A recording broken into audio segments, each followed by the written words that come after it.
a team vision board, and it was from one of the, I don't know, Facebook group, but in the middle I put teal cluster and put a star with my name on it, and then all my personal team members. And then underneath that I had bigger stars for team leaders with their personal team members. Kristen was a director at the time, so she got a different color. I had 4 different color, actually I had 3 different color, 3 pieces of one color of paper, a purple, a purple, a purple, for my 3 directors that I needed to be a senior director. So Kristen got a piece of paper with her team, so all her team is little stars now. And then that 4th one was when one of them was an advanced director. So you could see the focus of it. So as people come and go, we're adding all those stars on there, and they really can see who's the team leader, who's the next director, and it really just, every month we bring in and update it so that's just a visual for everybody to see. But we really just worked, Kristen and I did a step-up program, really. Once a week we were doing these calls, and that really got Sally going, and it's kind of just fallen into place. Then Bobby Lynn and I are a part of a group, there she is, with some other advanced directors that actually we don't even personally know most of them. We're all Facebook friends, but there's 8 of us that are doing something that we set up with Holly. And that got Sarah going. And it's just kind of propelling people. Jeannie's recruiting this year, Sally's recruited for this year, and it's really just, that interaction with everybody. And I have to say, Sarah was so excited to see Bobby Lynn. She goes, "There's Bobby Lynn. She's from that Facebook group." And she was so excited to meet her. And it's just one of those, it's just, Bobby Lynn was just chuckling. She thought it was so cute. But it was just, it's, that weekly contact, and we were doing, 8 of us get together with some girls you don't even know. It was the best thing that ever happened. Holly found a bunch of us that wanted more, and she put us all together. Yep. And sometimes going outside the team is really important. And I have 8 friends now on Facebook that are dying to be here. They are. You've all got friends that aren't part of this group, and they're all dying to be here. So they're so excited when we get back to share with them. So it's really neat. We're all meeting in Denver, or Minneapolis. So yeah, face to face. Face to face. Thank you so much, Laura. Thanks for sharing. And what Laura did too, I just went and visited her machine. It is a machine that keeps going. Her group.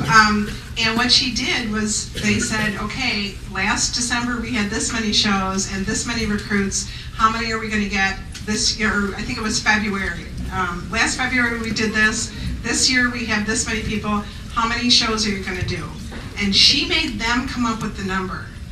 So it was their commitment to their leadership, but also to each other. So they all had to take a part in that. I thought that was so powerful. And then how many recruits do you think we can get? And their numbers were high. But you know what? They believed they could. So why not? You hear of people recruiting 5. Who said they recruited 5 this in February? Woohoo! Stand up and take a bow. Brilliance among us. Absolutely. So, and my team isn't that huge, but I promoted 2 directors last year, and overall, from beginning to end, our sales were up overall 30%, and our team number grew 30%. So, that's huge in this economy. Yeah, it's huge. I'm so proud of you. Thanks for sharing. Let's give Laura a big hand. Laura took it upon herself to find a group of people to grow with. And you know what? So many times it's really comfortable when we're with our own team, isn't it? We know what each other is going to say. We know what each other is going to do. And so, you know what? Get outside your zone. Find people that will help you be empowered, okay? And these pages, I will have a phone call to explain anybody that doesn't get this, okay? But it will tell you and give you direction on what you need to work on with your team, with the numbers you have, with the sales you have, and with the party average you have. I'll never forget when I did this the first time with 29 directors, 29 first line directors, Sarah Desmond's group, who lives in a pretty, it's a very rural area. Joplin, it's not the big city metropolis in New York City, okay? She had the highest average per consultant per show. Wow, over $700, and she never realized it. Do you know what your people's party average is? Okay, and I use real cooking shows. I think that's important, you know, because catalog shows are great, and they're just extra. They're just extra, okay? And so I want you to know your numbers so you know where to go this year. You need to, some of you need to ramp up your personal businesses. Only you can do that. Only you can get up in front of enough people to share a business with, okay? Only you can help enough people to build their dreams. And that's where I've always come from. I mean, this success, Rich calls it ridiculously successful. Not sure I like that, but you know, it's true. I mean, how can you dream this big? Because by my 4th year, I was earning $100,000. By my 11th year, I was earning $500,000. And 2 years ago, I had my biggest year ever, $789,000 of income. Not sales, income. In fact, that year, my check in November was $97,000. John saw it. $97,000. What my check was my 4th big year. I thought earning $100,000 was the cat's pajamas, guys. I mean, I used to work in the accounting industry and made $30,000 a year. So earning $100,000 back in 1991, it was a lot of money. Okay, it's a lot of money today. You're right. All right. Well, how would your life change if you had $100,000 check in one month? You'd have a Jaguar. That's what I want. Yeah. Gotta get it. Dream. Why don't I have it? Because I have a 20-year-old driver in my house. Once he's off the insurance policy, it's happening. No, because the other side of me is very practical. Okay? But seriously, what would happen? What would happen if you got a $10,000 check? I remember that. I actually did my first one. If you saw the thing, I went from $7,000 to $13,000. But what would it feel like to get a $10,000 check? You'll take a $5,000 check. And how many of you have had a $5,000 check? Raise your hands high. Look at that. Look around you, folks. How about a $7,000 check? 7? 69,000? No, 6,900. 6,900, yes. That's really close to 7. How about a $10,000 check? Would you stand up so we can really see who in this room has earned $10,000 in a month? Absolutely. Absolutely. How about a $12,000 check? Give them a hand. How about a $15,000 check? Marie, how did it feel to get your first $15,000 check? Wahoo! She's speechless. How about you, Marna? 13,700. 13,000. Nice. How did it feel? Fabulous. Fabulous. Chris, how about you? I'm not complaining. And that's something Rich has gotten on my back for. When things go up and down a little bit, I go, and he goes, really? Really? You're going to even say? I says, remember, I'm an accountant. I analyze the number. It's about the numbers. He goes, be thankful, Nancy Joe. Marie, what was your biggest check? My biggest ever was 2 years ago. It was $26,000. $26,000 in one check. Woo-hoo!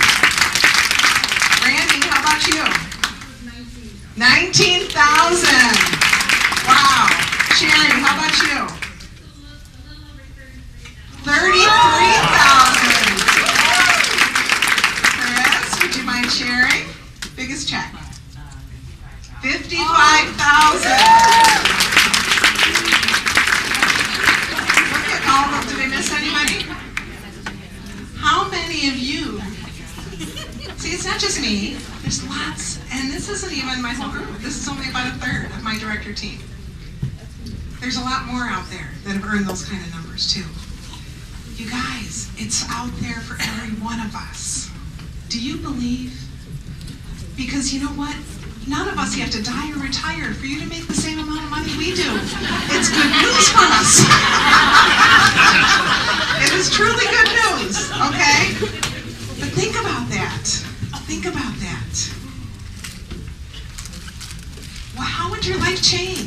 from this little Pampered Chef business, and I got so much flack from my family when I started this. Oh my gosh, you're gonna be the Tupperware lady. I mean, I really got a lot of flack, but within no time at all, they were apologizing for those statements. And then they said, because all my sisters have tried it, look at you. Because they thought it was gonna be easy. And they thought they were gonna just make $1 million in a minute. But you know what? It takes work. It takes action. It takes attention to detail. Okay? It takes a big ask. ASK. A big ask. It does. You know what? And I've always felt so thankful to the person who told me about the Pampered Chef, because there was, I know. No, she wasn't even in the business. She was just a friend that said it was the best evening she spent away from her family, encouraging her in her family. I wish Susie would have been in the business, because you know what? She'd be a very rich lady Yeah, she today. wishes she was in the business. And the person who we got a consultant's name, and that she went to the show a year and a half before, and we started through I started through a business card. I like to say I recruited myself because I didn't even see a show. Tell your people that they do not have to see a show before they start, or they don't. Don't waste time. If somebody wants to start a business, help them start. It's the best $159 they're ever going to spend. But make sure that there's some commitment there, that they're just not buying the kit, you guys, because then it just rips off the company, and it rips off you in the end. It does. So make sure that they're serious, okay? And help them post-coach. Help them do those first things, because you're training them and ensuring a great start to their business. People don't leave when they have bookings on the calendar. People don't leave when their checks are what you say they're going to be. Okay? So help them get started in a great way. All right?